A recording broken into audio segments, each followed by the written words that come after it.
Alors bonjour, cette vidéo toute simple pour parler des ouverts et des fermés de R. Tout simplement, et pour montrer que tout ouvert de R peut s'écrire comme réunion dénombrable d'intervalles ouverts et voir si c'est vrai pour les fermés.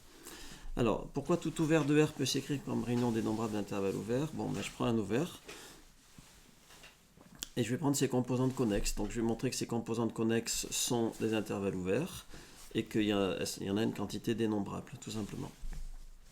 Alors, peut-être ça peut paraître un peu agaçant pour certains internautes qui regardent mes vidéos. J'ai pris le parti de faire des rappels et de parfois faire des digressions pour rappeler les choses, parce que j'ai remarqué que on navigue tous, peut-être moi aussi le premier, sur YouTube un peu en mode zapping, et parfois, tiens, c'est quoi au fait une composante connexe? Et c'est bien de le rappeler, parce que j'ai remarqué aussi que les notions sont souvent floues. Composante connexe, on en a une vague idée, donc j'ai trouvé que c'est bien de faire des rappels comme ça à chaque fois. Donc une composante connexe, donc je définis une relation d'équivalence comme ça. Deux éléments sont équivalents si, en relation, on va dire, si le segment est inclus dans oméga. Donc c'est facile de voir que c'est une relation d'équivalence. Et donc les WI, ça va être les classes d'équivalence.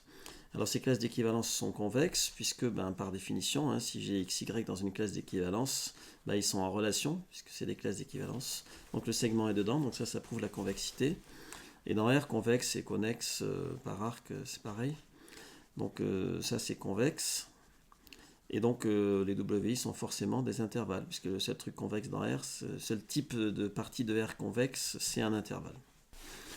Donc là, je fais une petite digression à l'oral, c'est que dans R convexe et connexe, c'est pareil, parce que si vous prenez un ensemble de R qui n'est pas un intervalle, c'est-à-dire qu'il y a un trou, c'est-à-dire quelque chose qui est inclus dans moins l'infini A ouvert union A ouvert plus l'infini, et vous pouvez très facilement trouver une fonction qui vaut 0 à gauche et 1 à droite, et qui est continue en tout point, donc continue sur R.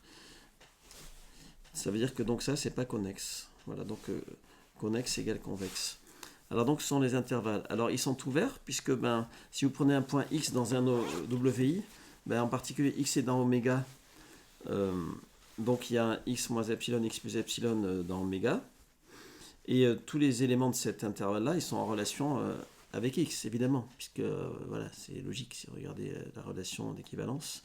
Voilà. Et donc, du coup, tous ils appartiennent à la composante connexe de X, c'est-à-dire WI, donc ça prouve que WI est ouvert. Les WI sont donc des intervalles ouverts. Alors, ça peut être des intervalles finis, AB, ouverts, et puis il peut y avoir deux d'entre eux qui sont infinis, c'est-à-dire un A plus l'infini, un moins l'infini A. Voilà.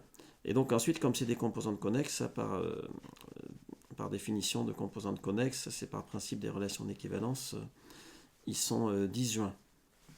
Parce que si vous aviez un WI et un WJ qui est un point commun, appelons-le Z, et bien tous les éléments de WI sont en relation avec Z, et Z est en relation à tous les éléments de WJ, et donc par transitivité de la relation, tous les éléments WI sont en relation avec les éléments WJ, donc WI égale WJ, c'est la même composante connexe. Bon. Alors maintenant, chaque WI contient un rationnel, puisque par densité des rationnels, tout intervalle ouvert contient un rationnel. Donc j'ai une injection ici, c'est-à-dire à chaque élément de I, parce que quand on dit WI et appartenant à I, c'est une notation typique pour dire qu'on ne sait pas ce que c'est I. On imagine qu'on peut les numéroter sur un ensemble éventuellement non dénombrable. Là, on démontre que I est dénombrable, donc on a une injection de I dans Q, puisque à chaque I, on associe un élément Q. C'est-à-dire qu'à chaque I, on regarde l'intervalle WI, on pioche un élément rationnel dedans, et donc comme ça, on peut associer à chaque I, à chaque indice I, un rationnel. Bon, évidemment, si vous prenez deux WI, un WI et un WJ différents, vous n'allez pas associer le même rationnel, puisqu'ils sont disjoints, les deux, donc on ne peut pas trouver un même rationnel qui soit à la fois dans les deux. Donc c'est une injection, ça veut dire que l'ensemble de départ est plus petit en quelque sorte que l'ensemble d'arrivée. Voilà, et donc I est dénombrable. Bon, alors deuxièmement, est-ce que c'est la même chose pour les fermés? Donc non, tout fermé ne peut pas s'écrire comme réunion dénombrable d'un intervalle fermé. Alors, l'ensemble de Cantor, on prend par exemple l'intervalle 0,1, ça c'est une image que j'ai prise dans Wikipédia, on prend 0,1, on enlève l'intervalle 1 tiers, 2 tiers, on garde donc 0, 1 tiers et 2 tiers 1, et puis ainsi de suite, on répète le processus à l'infini. Alors, vous voyez que le nombre de composantes connexes, là c'est 1, là c'est 2, là c'est 4, là c'est 8. Donc si vous êtes un peu familiarisé avec les ensembles, vous voyez que la limite infinie de ça, c'est non dénombrable. Bon, alors pour le dire mieux, en fait, l'ensemble de Cantor, on peut l'écrire comme ça. Alors, peut-être faudrait faire une vidéo spéciale sur l'ensemble de Cantor pour dire pourquoi on peut l'écrire comme ça.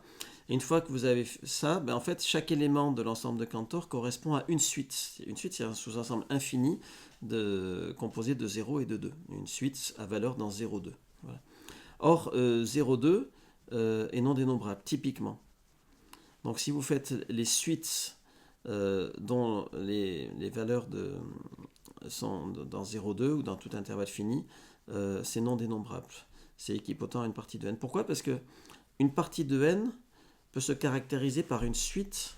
Alors en général on met des 0 et des 1, mais là ici on a des 0 et des 2.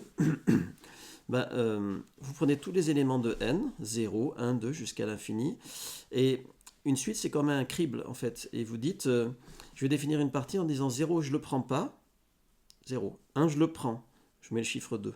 2 je le prends, je mets le chiffre 2. 3 je le prends, je mets le chiffre 2. 4 je ne prends pas, je mets le chiffre 0. Et vous associez un 0 ou un 2 suivant si vous décidez de prendre ou pas. Vous avez exactement l'ensemble des parties de n comme ça. Donc vous avez une bijection très claire entre les parties de n et les suites infinies d'ensemble à valeur dans deux éléments. Voilà. On pourrait le formaliser. Et donc P de n c'est non dénombrable parce que si vous... Donc là encore je fais une digression, mais imaginez que vous puissiez numéroter les parties de n. Alors, numérotons les parties de n en prenant une suite dénombrable de parties strictes de n, P1, P2, P3, jusqu'à l'infini, comme ça. Et bien, vous ne pouvez pas couvrir toutes les parties de n, parce que, prenons un x1, un élément en entier naturel, x5 qui n'est pas dans P1, parce que j'ai pris des parties strictes, un x2 qui n'est pas dans P2, etc. Et prenez l'ensemble des x1, x2 jusqu'à l'infini, cet ensemble-là, c'est pas un PI. C'est pas P1 puisqu'il y a un élément qui n'est pas d'un P1, c'est pas P2, c'est aucun PI par construction, c'est un argument diagonal qui montre que ça c'est non dénombrable. Voilà. Et donc du coup il est non dénombrable et tous ces éléments sont isolés, tous ces éléments sont des composantes connexes à eux seuls, et donc du coup il ne peut pas s'écrire comme réunion dénombrable d'intervalle fermé. Donc là il faudrait peut-être réfléchir un peu plus pour formaliser cet ensemble de Cantor, mais gardez-le en tête comme contre-exemple. Si on vous demande si tout ensemble fermé peut s'écrire comme réunion dénombrable d'intervalle fermé, en incluant même des singletons, ben non, c'est pas forcément dénombrable. Donc c'est pas du tout symétrique la question des ouverts et des fermés. Voilà, donc c'est une vidéo toute simple pour présenter ces deux résultats-là.